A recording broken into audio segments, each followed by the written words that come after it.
I saw you out there in Miami. Listen, I may or may not have been in Miami back in 2021 and 22.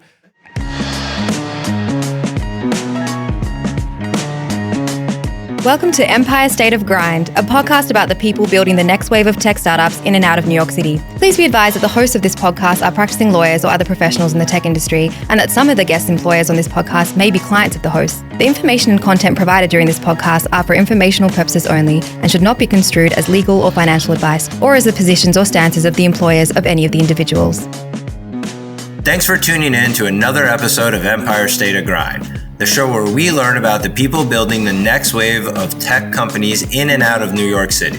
On today's episode, I am joined by my longtime friend, Alex McGee, co-founder, CRO, and head of government affairs at Balcony, a property management system for governments built on the blockchain. We are also joined by our co-host Kiran Bath, who is product counsel at Chainalysis, the leading blockchain analytics company.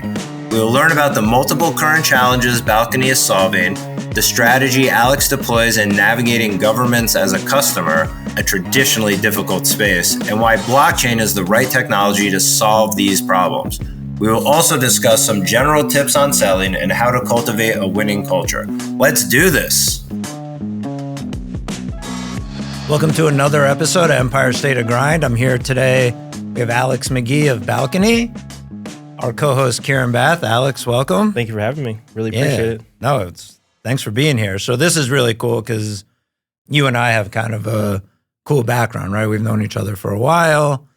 Now you're a co-founder of really a booming technology company in the property tech space, right? Yeah, I mean, look, you met me when I was 15, and now I have one kid, one on the way, and we have a technology company. So it's been a journey. But I'm having a great time doing it, so I love to talk about it. Yeah, no, it's awesome. I love when my worlds collide, right? Yeah. Yeah, We're finally right on the edge in the blockchain world, which I don't think we've gotten to on this show yet. So 100%. Exactly. So why don't you tell us then what you're up to with Balcony or what Balcony's up to? Yeah, so Balcony Technology Group is a data intelligence company, and we're designed to help every level of government better understand and work with their land records. So for every level of government, that means something different. For the local level, you interact with it every quarter at least or every year, paying your taxes, going in, talking to the person at the front desk. They have a really tough time using their technology. You know how bad of a process it is. It is bad. You talk to 10 people, 8 people have a bad experience working with local government, right? And that's because the technology that they use is really outdated. Legacy systems.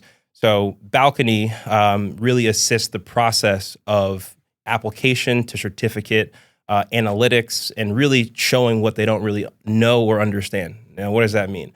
A lot of governments have a siloed system, so something as simple as code enforcement kind of gets swept under technology. A lot of properties sell in certain high transactionary cities that don't really get inspected because the people don't know what's really selling.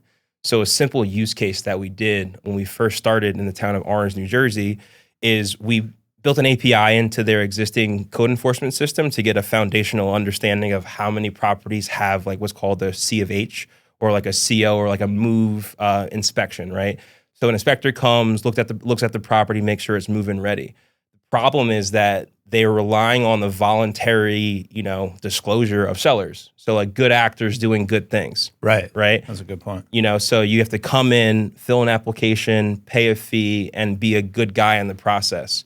Is everybody a good guy? No, it's true. I mean, I've flipped, over a dozen houses in my life, and you're definitely right that it's a little bit of on the merit system. 100%. And you'll buy properties that have these outstanding issues that no one's taking care of, and then they want you to do it. Yep. And it's like, not my fault you lost track. Exactly. And then even take it a step back, right? Like government is designed to help you, but they're not like capitalist business institutions that can make money.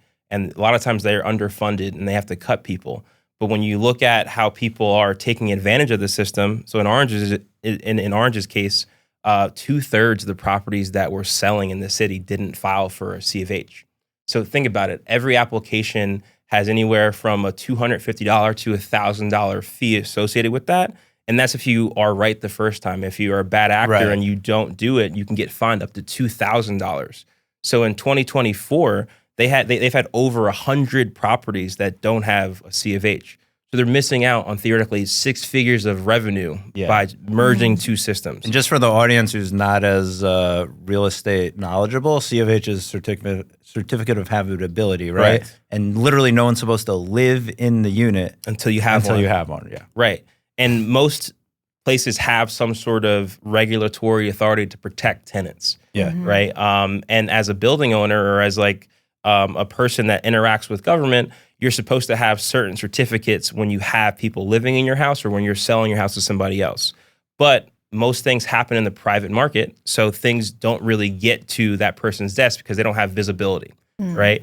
Government right now does not serve or does not really service observability over their data sets because they're looking through a microscope over mass amounts of data to really understand insights. Right. Or they have a queue system that's been working for the past like 20 years, and the person that's been doing it hasn't really changed how they work on their work product. Right. So you have people in government saving stuff to their, their private, systems, like their thumb drives, their email addresses. The indexing's all wrong. So you don't know where things are. How many times as a real estate developer or flipper have you went to a city hall and they've lost your documents or they didn't have an application that you filed and you knew you filed it, but where really is it? So these people have a very thankless job. They work for, little to no money, and they're serving the people. So, and their tools are terrible. Yeah. So I have extreme empathy for tax collectors, tax assessors, code enforcement directors, county clerks, sheriffs. You guys have it rough, you know? So Balcony wants to be that ease of use or that easy to use interface where you can really interact with your data at a higher level and really be secure that what you're seeing is true. And that's the best part about the blockchain. I mean, like the blockchain is designed for data provenance, immutability, traceability, right? So what is real estate? What are real estate documents? They're all documents tied to a capital asset that you have to trace who did what where. Or like, did I actually file for that C of H? Did I file for that construction permit to do my bathroom? Or even who actually owns this property. Exactly. It's a big exercise in law school anyway of tracing ownership. Are squatters, do they own it over a certain amount of time versus, at least luckily my experience in real life, but it is an issue that is pervasive. Yep. So how did you guys find the problem? Being a user of the technology. So my background is in real estate development. That's what makes Balcony a really great company for what we're doing is because we are domain experts in the real estate world. So we started we as in 2 of my co-founders for Balcony started Prime City, which was a real estate development company. And we built buildings around the state of New Jersey. We had a construction company, a property management company, and we dealt with these applications on a daily basis. I remember. I think I have a hoodie that says Prime Search. I know. I mean, like that's what it was, and that's what really got us thinking. Like, okay, we do this every single day. We know the pain points. We know the technology. We know what they're using, and we know the people. Because the hardest part with any sort of like SaaS startup is your go-to-market. How are you actually going to sell your product? How are you actually going to get users to use your product? And then when you add that layer of government, which people already deem as very hard to access, without relationships, it's extremely hard to sell a beta test of your product to an unproven person. Yeah, I think the other difficulty that I've seen anyway is that unlike other startups where you can go directly to a user and see if they want to try it out, there's like an extra layer of, government doesn't just let their people just try something. Exactly. So it does stop a lot of development in that world because the opportunity is hard. Yeah. I mean, I'll give some people some trade secrets. I know some people are out there trying to start a business to government business, and they've gotten told no 30 times by VCs. That says a very long sales cycle. How you go around that is you have a bunch of public data at your fingertips. If you build a technology solution with publicly available data and you show how you're going to make them money or save them money or complete a process, that's your way in. These people are people too, right? And they all have a budget in mind. So you have to understand the levers that they want to hear. And a lot of times it's compliance and it's margins. If you stay true to those 2 levers, I believe you're going to have some success in the government sphere. And when you're dealing with government folks, right, so we talked about them having very outdated systems, all the bureaucracy. So going from those kind of more scrappier tools to a pretty sophisticated tool that relies on the blockchain, how do they deal with that sophistication? Like, are they open to it? Is that like a kind of simplicity story that you have to build around it? Like, how does that work? You sell blockchain by don't talking about blockchain. And you also have to really sell the user experience in the process more than what's under the hood. Like, most technology companies that have an AWS backend don't go around explaining how their AWS works. Yeah. And then if you're trying to sell the technology more than the product, you have a good capability, but you don't have a product. For what Balcony's doing is like, the problem's very obvious. The information's all over the place. No, it's all this truth question, right? Yeah, 100%. And Balcony's ethos is to create a single point of truth for real estate records. Because you have to know what you're actually getting yourself into. Or even if, as the owner, you want to be sure that your records are protected and your ownership is protected, property rights are protected. Stealing deeds is a thing. Stealing properties is a thing. Believe it or not, it happened to me. And this is, mind you, this is after we started Balcony, right? Okay. So and when did you start Balcony? 2021. Okay, so a very young company. Yeah. So we're already thinking about this problem. We're already building a solution that is plugged into, city databases, and we're providing real value. So I feel so bad for this bad actor because he chose the wrong person to try to steal the property from. Makes no sense. At that point, I'm just like, who do I call? Like, there's no real estate cop. Like, who do you call? So I called the mayor, and I'm like, hey, this guy is trying to steal my building. Like, what do you do here? He's like, I'm not really sure. Let me get back to you. So, okay. I called the police, and they're like, well, we don't have any sort of like real estate fraud cops, but you can make a fraud report, like if you had like a personal fraud. Right. So then I realized there's no help out there, right? I call the title company, and all they can do is put a flag on that specific insurer's underwriter. It was very apparent to me that there's no real protection. There's no deed lock at the county. So you're kind of like all on your own. Where does Balcony fit in now that would prevent that from happening? So what we are doing, and this is news, we signed our biggest contract to date, which is the county of Bergen. Bergen County has 70 towns, 1 million people. What we're doing is we're implementing what's called the Notice of Settlement tool and notification tool. So instead of it being voluntary, at the point of sale for every transaction, we're going to notify each individual city and person associated with that property, because it gives them a better chance to figure out what's going on. And also the city has a better idea how to, really make sure the transaction's happening. Like the C of H is a big check. Did they file for, they close out all their permits? Did they have the proper certificates to actually sell the property? Right, if the sale comes out of nowhere, it's a red flag. Right. And this is all to notify people more, to build in some sort of a locking function at the county, right? So what we're trying to do is, the county is the arbiter of truth in the conveyance situation. Right. So if you have the county basically doing its best to prevent fraud, that's your best chance of stopping fraud or getting into the hands of the right people to actually help you. I remember when you first told me about what you were doing, in my head going, that makes a lot of sense. Yeah. And I don't know too much about blockchain, or I believe at the time it was just the idea of using an NFT as a deed. Yeah, as a record of a deed, and I was like, that makes a ton of sense. Why am I in some janky website that looks like it was built in like the AOL days? Yeah, for me to pay my property tax, this seems not very protective. I think with the blockchain industry, we are seeing a revolution of people putting blockchain in like real use cases, and we're seeing like the delivery vehicles of certain products that are just a blockchain backend. Like Chainalysis is one, right? Like, that company wouldn't have existed in 2005, 2010, but exists today because of the use case. There's a lot of other blockchain-based companies that you don't really know use blockchain, like JP Morgan. JP Morgan operates the biggest private blockchain in the entire world, right? Most companies like Walmart use blockchain. Even regionally, North America is the largest crypto blockchain market globally. I think it's like over 1.3 trillion. Look, I think the community in the States is extremely amazing. I think the crypto community and the blockchain community, the Bitcoiners, we all have our different patina. We all have our different talking points. but at the same time, it's a great group of people. And I think they're very passionate. This past election is a big showing of how passionate like the Bitcoin, the crypto, and the blockchain community really is. That's true. I think that most people, I'm 33, right? Most people around my age own cryptocurrency.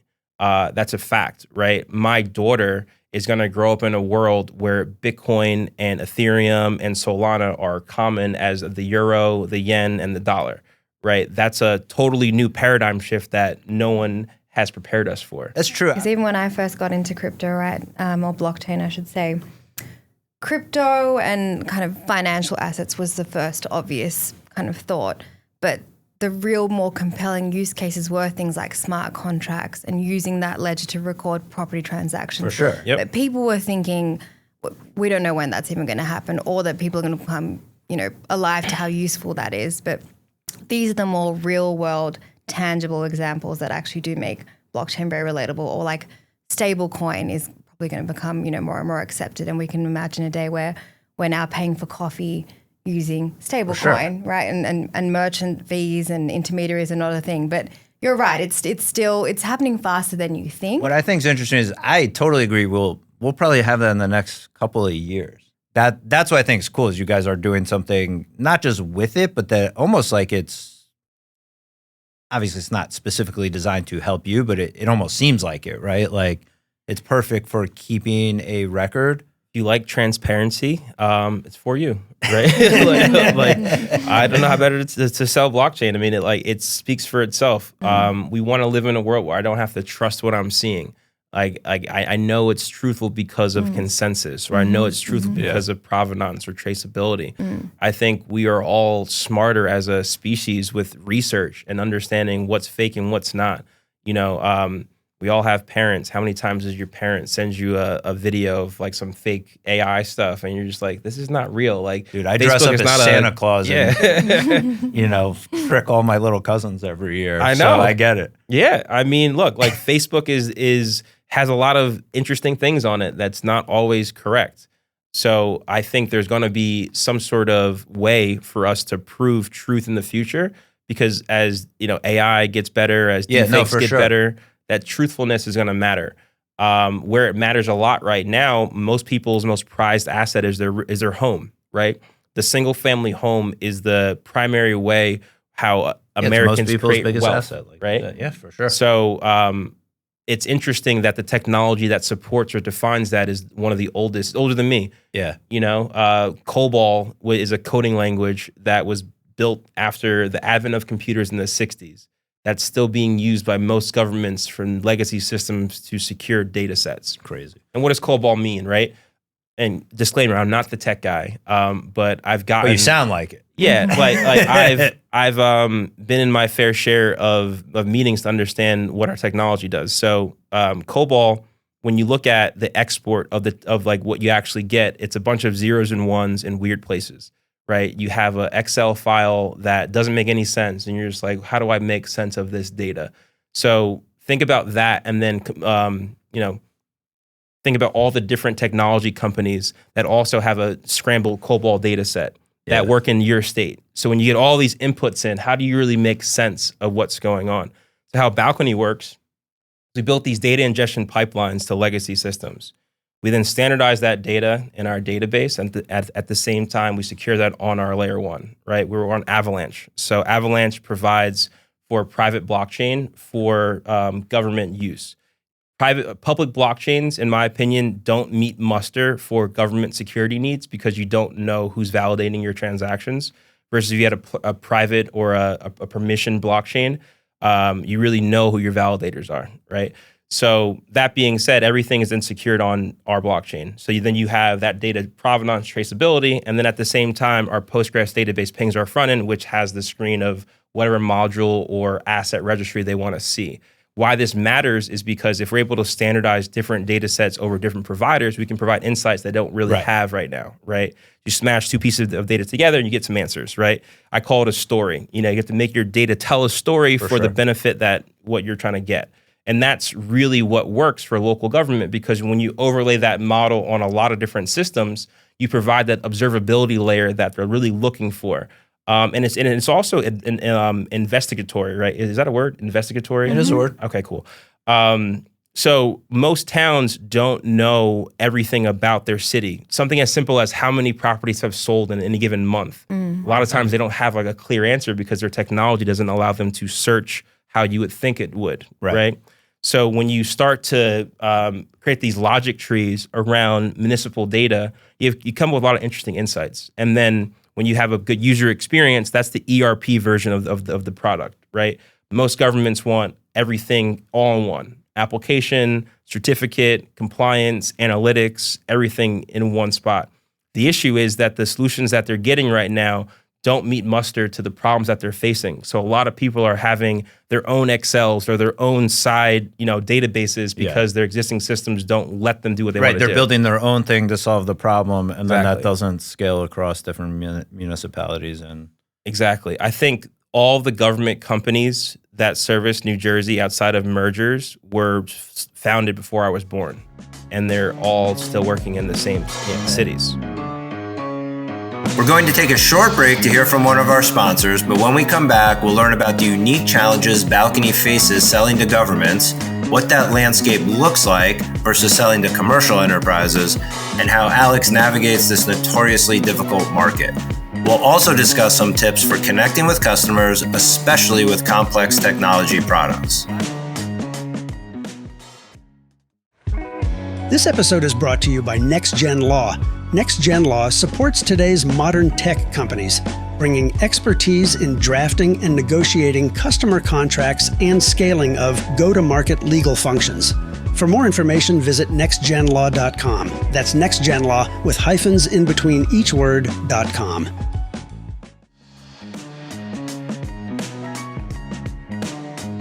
You did touch on one thing, that you're not the tech guy. So I don't need to know who is the tech guy. I'm curious, how big is the company? How many people? And then I know you wear many hats. Why don't you tell us about those too? That's a great question. So our founding story, there's 5 of us that founded. We're a very non-traditional founding That's company. A lot of founders. Yeah, but when you think of the problem that we're trying to solve, it really took 5 really makes sense. The brains to tackle it. The real estate guy is not going to know the tech side. Luckily, when we started the company, my co-founder, John Belitsky, was that technical mind to really get us going. So he created the architecture in concert with Dan Silverman. So Dan Silverman was the blockchain crypto guy I was telling you about. Dan's my best friend, right? Yeah, Mike's my best friend. Exactly.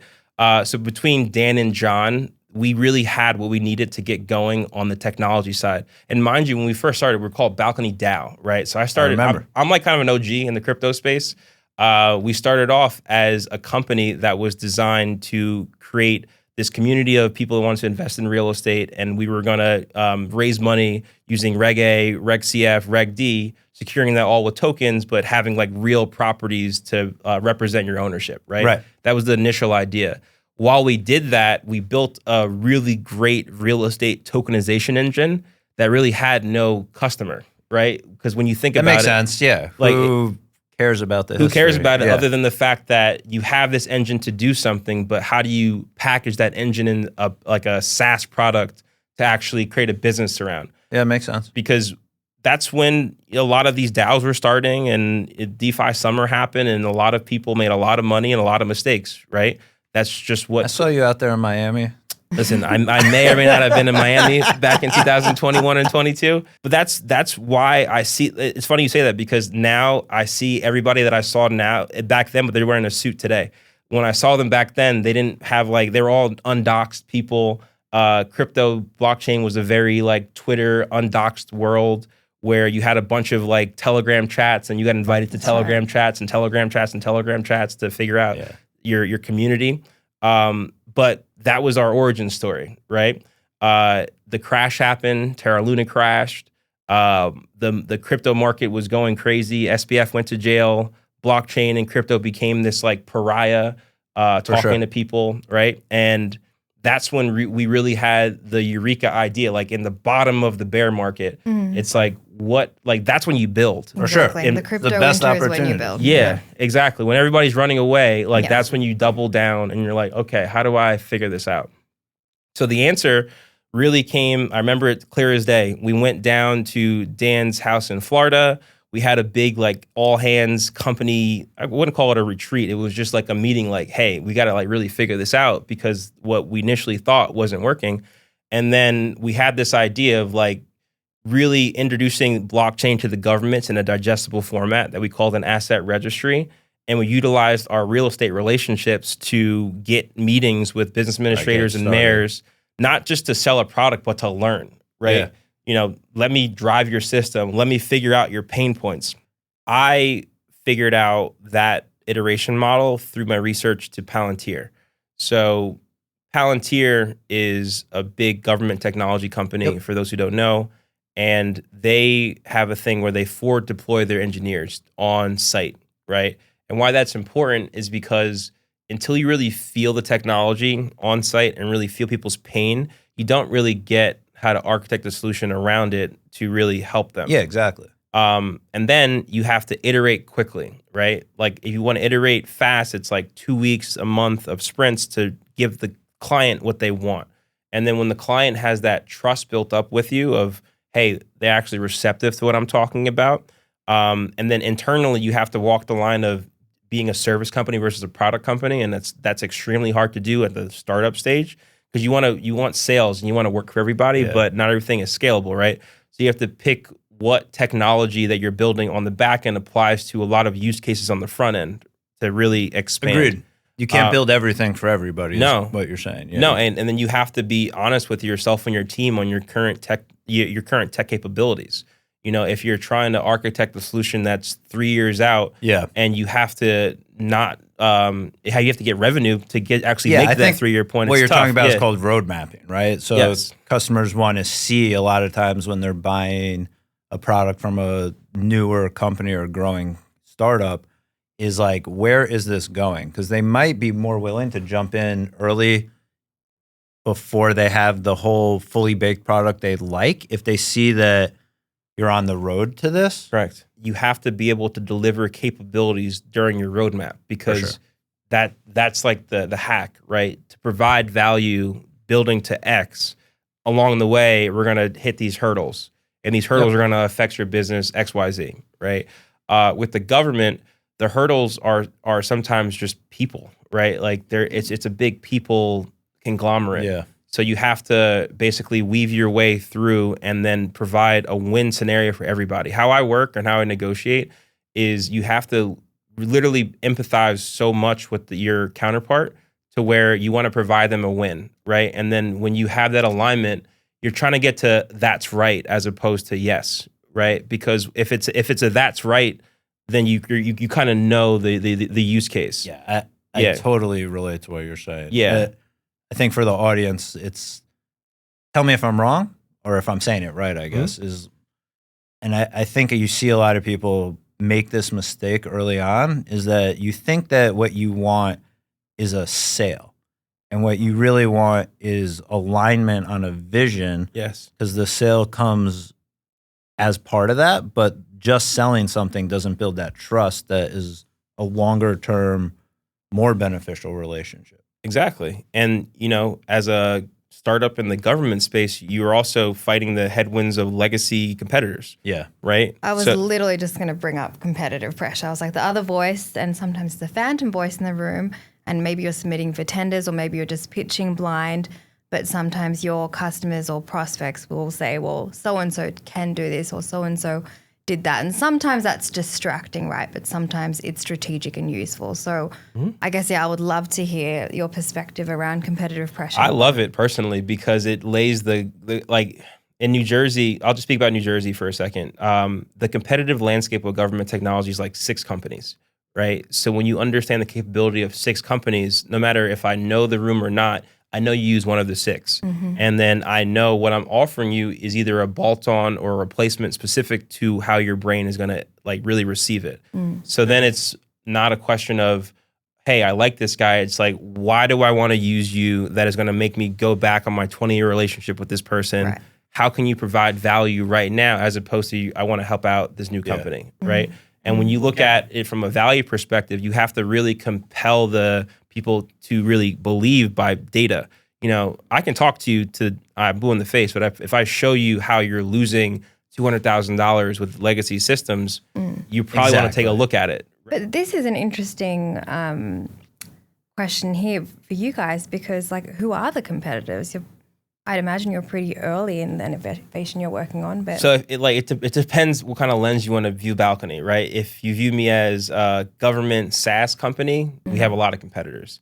If you view me as a blockchain government SaaS company, there's limited competitors, right?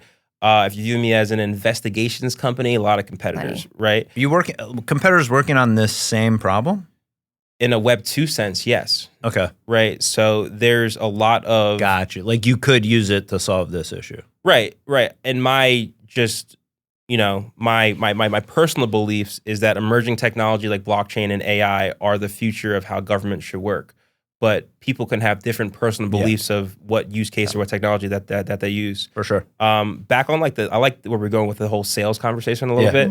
So another thing that I picked up is you have to pay attention to the pronoun use of people that you're selling to in big organizations. If people use the words like I want to do this, or my thoughts are we hire you, they probably have no decision-making power. If they relate to words like we, or like I have to go back to the team, or like, or if they try to paint someone else as the decision maker, they're probably the decision maker. Right? Interesting. Because you don't know who you're talking to sometimes. Like if you sell to a big enterprise or if you sell to government, sometimes the person you speak to may have a title but no real power to sign things. Yeah. So it's like, oh, I want to use your technology for sure. Like, That's true in every business. Is like, who is the decision maker? Right. Yeah. And in government, there's no like manual about like this guy signs contracts, because it's a real... No, that's a good point. Like power type of place. So just because you are the mayor or doesn't mean that you're really running especially on like the technology side. Yeah, tech is interesting because a lot of times the department using it isn't, to your point, what power do they actually have in the organization to bring on new tools, and who else has to vet it? Yeah. And then also on the product side, naming your user is really important. Creating a persona and calling it Julia or calling it Mark, and like, what does Mark want to do? Because it really puts you in the seat of that person, as opposed to what is the code enforcement board the Hudson County want to do. Yeah. That is a big. They don't. When I say they, like elementary school, high school, college, they don't really teach you like the in between the lines of how to run a business, right? No. So you're learning on the fly, and you're basically learning by nose. And that's how we've learned a lot. Like we've done hundreds of meetings, VC meetings, client meetings, and got a lot of no's. But in those no's, you can either like take your ball and go home, or you can, put your big boy pants on and figure out what you did wrong. Yeah, that's what makes an entrepreneur. I was just going to add to the mix. Like, I also think you have to be highly adaptable. I mean, you talked about starting off as a DAO and finishing as a SaaS. Yeah. And then market changes and market cycles, different personas, different grit, different like teams to working. Like it takes a lot. I mean, I've always wanted to be into like I call it, when I was younger, into computers, right? But not what you see on like just Yahoo and Google. I always wanted to be like that hacker guy that had all these like things going, and I never knew what I was doing, right? And even with Balcony starting out, I really got into technology more after working with engineers trying to build the product, because the more I understood how our technology stack worked, the better I can sell. 100%. And then I was like, Lester, can you teach me how to do SQL? Right? Like just something simple. So I get how the database works. So then when I know what I'm doing or what I'm ingesting, I know where it's going to end up. Yeah. So he pulled up dbeaver for me and gave me a whole lesson on how to, run these searches, right? So then as a non-technical person, that informs my sales process, because now I can ask better questions to like the IT professional in whatever town to get what I need to get in the database. I also think it talks to what you were speaking before about like this getting to a that's right versus a yes. Is what I found in business in general is it's about showing someone else we speak the same language, especially when you're negotiating, right? Like if I can get you to understand that I'm good at what I do by the questions I ask or whatever, that at least I'm knowledgeable, I can't just tell you I'm knowledgeable and have you believe me. Yeah. So I need to show it. And I've found the best way to do it is by the questions you're asking about their problems. Yeah, 100%. Because you see the problem the way they see it. And you have like a very product focused role, right? So Yeah. who do you work with to get the answers on the tech side? A bit of everyone, actually. I mean, certainly. So we have a big engineering team. We have a big product and development team. We have a huge security team. Because we also sell an investigation product and a compliance product, we have a lot of people on the government side who are actually ex-investigators from the government. So we have a lot of like experts. But it takes, because it's quite a complex product in that way, and the point is that it's simple in terms of just getting blockchain data analytics. Right, how it Putting actually that works. whole, like all that entire product life cycle together is a huge, huge feat. And sometimes I feel pretty privileged in that we get like a real pilot seat of seeing across the horizon all of these kind of different stakeholders and working cross-functionally. But I said that I really do love generally working with engineers and product people and design people because they really think quite differently to how I do. 100%. Right. And that's fun and challenging, and it kind of, they just think laterally in a way that I now understand what lateral thinking means. We're taking a short break, and when we come back, we'll learn about Alex's role as Balcony's head of government affairs. We'll also discuss the nature-nurture debate in the context of cultivating a winning attitude. And of course, we're going to talk a little New York talk. So in the spirit of this podcast, as we like to champion the efforts of our peers and colleagues, I wanted to tell the audience that our co-host Kiran Bath is also a newly published poet. Kiran's debut poetry collection, Instructions for Bano, travels through the timelines and geographies of the women in her family to understand the inherited consequences of becoming a South Asian bride. The collection beautifully addresses how to be part of a family and also one's own person. We couldn't be more proud. More information and a link to purchase your own copy can be found in the show notes of this episode.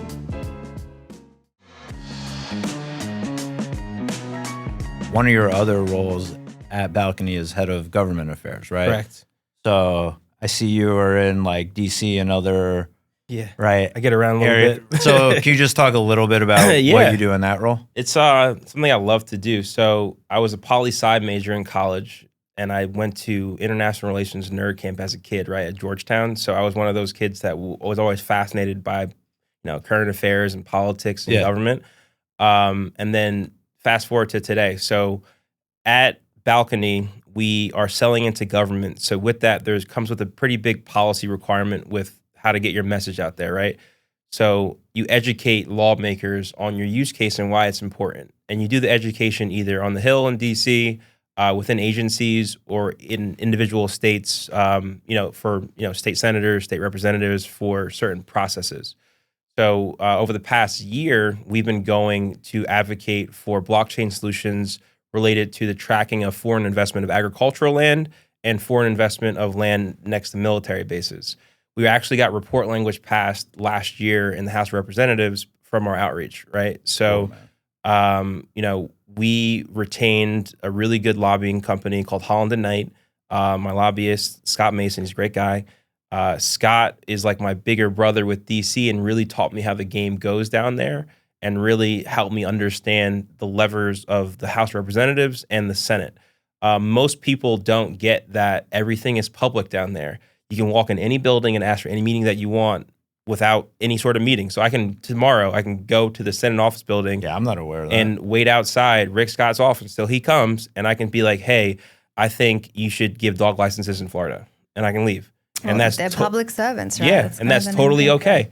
And most people don't get that, Most people don't understand that your government works for you, right? So it's designed to help that you way sometimes. because you don't know what questions to ask. No, for sure. And I'm learning the questions to ask too, No, right? I think it's a cool aspect of what you're doing is you're both creating the need and servicing it, I guess, right? Is that saying it right? Yeah. So government works, appropriations fund offices, which do a thing, right?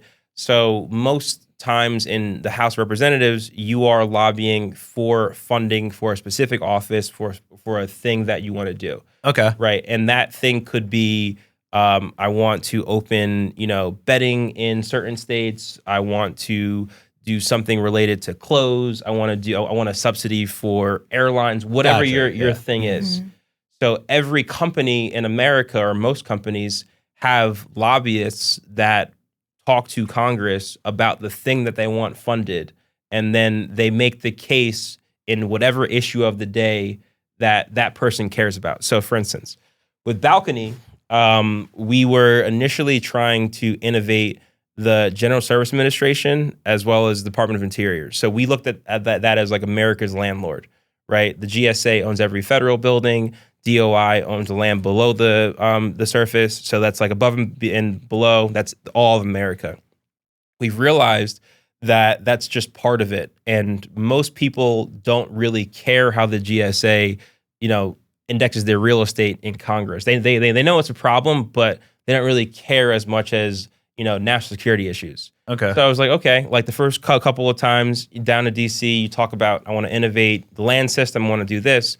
They look at you, they smile, they say, that's really interesting. And then they go to the next meeting. Right. Sometimes you don't make it inside the office. They have it in the hallway because they know what you're trying to sell or trying to talk to.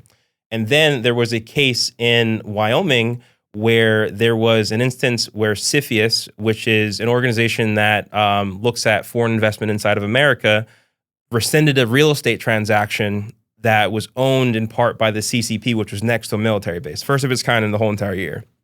That sent these shockwaves through Congress about how China is like spying. We don't know if they're spying because real estate records are so hard to understand. Right. We know this one instance, but what other ones might there be? And they found that out through a tip, a literal email tip by Microsoft because they were the neighbor of the property. So our government basically was or is currently, not as prepared as they could be to find non-notified transactions for these type of foreign influence, right? So we looked at that problem. We're like, what is Balcony really good at? We're good at local government. We're good at county government. We're good at land records. Who's buying what? We know who's buying what. We're good at unstructured data. So maybe let's try to find something. So then that led us to speak to USDA. So USDA is the Department of Agriculture. They have something called the AFIDA process. So the AFIDA process started in 1979. It's a paper process that tracks agricultural land sales from foreign entities, right? So if you are from Italy and you want to buy, X amount of acres, you have to fill out this form and go for it. The issue was that we were afraid that people were buying food supply networks that weren't American, that could potentially do soft war against us, asymmetrical warfare for whatever reason, right? We winded up talking to the FPAC and FSA teams who handle that process, and we found out that the appropriation that they got, they weren't hiring new technology, they were just doubling down on their old process, right? Okay, cool, that's how government works. But luckily, there was a person in that meeting, the director of Homeland Security, gave us the idea that Treasury had the need for the same sort of technology, but around military bases. Cool. So we went on the mission to pitch Treasury, right? And this happened last year, and we're 6 meetings in. There's no contract yet, but there is interest on both sides. So this goes a little like we were saying before of solving a user's problem. Yeah.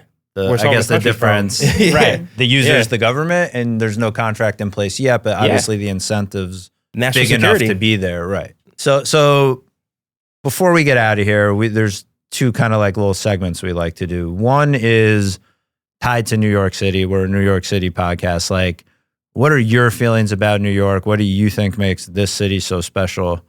I know you live in the suburbs now, but you were a city guy at one point. You have a young family, man. I'm joking. Cool. No, look, listen, I love the suburbs, but coming from New Jersey, we always looked at New York, so we have the best view of New York City from New Jersey. So that's number one. I still have that.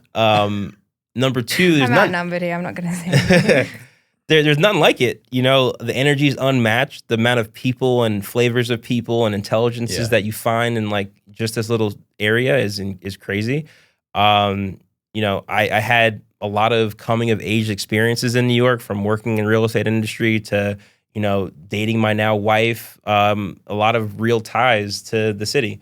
My mom was an Emmy Award-winning makeup artist. She used to work in New York City. So I used to go to the Dan Rather show. I used to go to Saturday Night Live. I used to go to all like the cool New York stuff as a kid. So I've experienced New York all through my life. And my engineers are from here. Gotta love them, you know. No, the talent that you get around New York in all industries, I haven't seen it paralleled anywhere. No, New York is so special, man. When we were talking about kind of like the winning attitude or whatever, and you said, I think you were alluding to how you feel it's a bit innate, but I always found interesting about you specifically, I guess, and like how I said I recognized like, I don't know, talent in you, I guess, whatever you want to say at a young age. It's partly because of you, but it's also very obvious you come from a family that trains that all, where it's important also, right? Yeah. Like, do you feel that? And are you 100%? Yeah. Look, like you have to have examples to what you want to do, and your parents may not be in the career field that you are, but how they attack life, Exactly. I think kids pick up on. For sure, man. Right? What I'm having a growing up phase with is balancing. I think it's tough to balance like being a dad, having a startup, trying to build a product, trying to sell. Like there's just a lot of balancing that's going on. I'm better at it than I was last year. I'll be better next year. But I think every founder has that going on personally. And you don't want to like be like, oh, boo-hoo, because people would really do a lot to trade for where you are.